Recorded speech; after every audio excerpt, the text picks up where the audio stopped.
you're an amp tech aficionado, if you've been on YouTube and you see a chassis joint like that, if you see lead dress like this, if you see these components, if you see that gorgeous chassis solder joint, if you see that hybrid bias setup here, if you see that solder lug there, a terminal strip, the dead ringer, the dead giveaway rather, if you see these little cathode bypass caps with the meltiest, most perfect little twist there on the cathode end, you know that this work could only have been performed by one dude, and that's Lyle over at Psionic Audio. And I somehow, through the strangest twist of fate, ended up having an amp that was in a multi-part series on his channel, the Minty Fresh Bassman. This is a 1967. That was brought to me by one of his customers, not for anything that he did wrong or any work that he failed to do correctly. Because you know it's standard. It is the standard.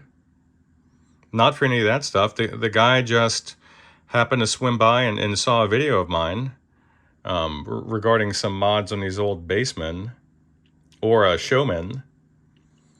And he said, "Hey, will you do that to my Bassman?" And I said, "Yes, I will. I will do that. In fact, I'll go even better than that, because this thing has some extra gain stages here that we could play around with." What's he want to do? He wants to juice up what was the bass channel. He wants to juice that up. So I'll just walk you quickly through what I've done so far and what's left to be done. So let me put this thing on a camera stand, but before I do that, I'll float over here and say that yes, I will do that that routine and perfunctory feedback, negative feedback resistor trick. I'm actually going to take this this terminal strip here, and I'm going to relocate it to this lug over here, and I'll show you why a little bit later on that end. And then look at this. Come on, dude. Lyle. Old chef's kiss, buddy. Look at this master volume. A perfect implementation. Look at that. Beautiful, beautiful lead dress, Lyle.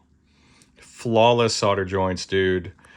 You're a damn OCD nut just like the rest of us. Perfect component selection here, buddy.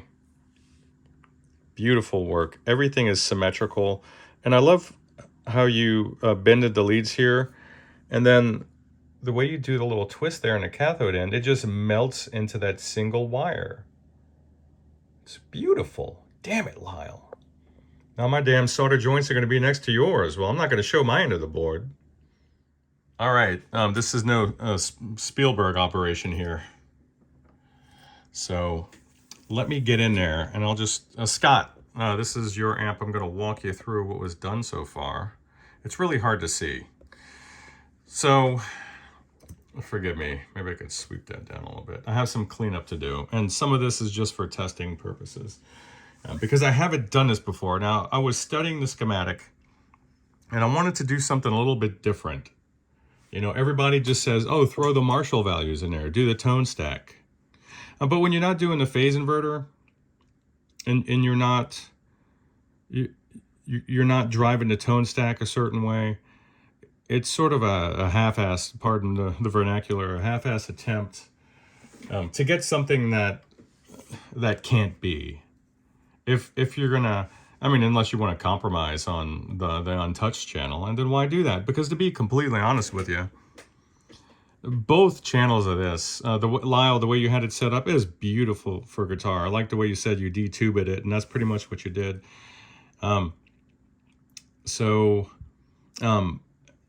For a dude that has the room to crank up the amp and take advantage of that setup, don't touch it. You just don't touch it. It's a classic amp. So what did I do? let's start with what I removed, and obviously all the old parts go in a bag, and it goes back to you in case you want to go back to stock there, Scott. So no big deal. You did have some microphonic leads here coming off of the volume pot and the inputs here. So I put some shielded cable there. This is my best stuff. And though it sticks out like a sore thumb, at least it's the right color, huh? But it's just beautiful, beautiful shielded cable. What I've done was I removed the deep circuit. And what this does now is this will lift the mid resistor on a tone stack. So in the down position, you'll have the stock mids, and then you lift it upwards, you switch it up, and then you have a beautiful lift across the entire frequency band. And it's just a beautiful thing on these Fenders, and on these in particular, because the thing just wants to drive. But I wanted to take it a step further, so I was investigating maybe some local negative feedback stages. I didn't want to do that, but I wanted to take advantage of that unused triode over on V2.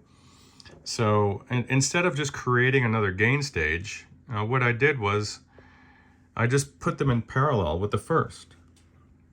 What does that mean? Well, so we've got the cathodes connected, and then I'm tempted, based upon what I sample later on, I'm tempted to maybe separate these cathodes and then bias one a little bit differently than the other, so we get even more odd order, or rather we get some more interesting harmonics and some different clipping characteristics. So I just had a little minor procedure this morning, so my mind is just a little fried, but I'm in it. So when you're gonna run these a shared cathode, because of the current situation, you can go ahead and split the cathode resistor in half. And that's what we did. We went from 1.5K down to 820. Lyle will keep in your bypass cap here, because not only does it just look too beautiful to touch, I'm actually like the frequency response there with that 25 microfarad cap. Just one of the perfect caps. If it gets a little flubby and tubby, which I doubt it will, then maybe I'll consider moving it down, but I really don't think that's going to be necessary. We've got the plate supply tapped in here. I used one of the original leads there. I just don't want everything to stand out, and I'm going to have to obviously remove the flux here and clean up the board, because I did just completely wreck all the beautiful work you did on the circuit board. I have to bring it back in case you'll look at it. Can't be judged here. Then we have, let's see, in yellow there, we have the grid jumping over there. So what this will do is this will obviously increase gain. It won't be by a large margin. I could crunch some numbers and find out by what factor. But what it's going to do is just create a little more drive and touch sensitivity, which is really what I'm kind of after. I want this thing to really sing. So I have that. I need to just clean all that up. We'll see how she plays now. We're going to look at possibly messing with the screen supply, which I may not do. I typically don't do any tricks with the screen supply unless you're looking at like Fender's, one of Fender's like larger power amplifiers, like the 85 watt ones out that'll come in a Showman or the Twin. But sometimes on these 40 to 50 watt Fenders, bumping up the screen voltage to like 2K, 2.7K does some really, really sweet things with respect to compression, feel under the fingers, without making the amp feel like it loses power. So just things to think about. All right, I couldn't help myself. Amp is on 10. Just a little bit of background hum. I was able to resolve some of the noise from those microphonic cables. Now, oh my God, I can't wait to plug a guitar in. Now check it out. That's with, this is just stock setup. And by the way, that's that 6.8K mid resistor had drifted up to 10. So I think that's, I'm not going to touch it because that's about the sweet spot for the mids on these, I think, for just a fixed mid situation. But check it out. That's off, and here's the boost. 3, 2, 1. That's juicy, buddy. That's going to be juicy. So get ready for it. Talk to you later, buddy.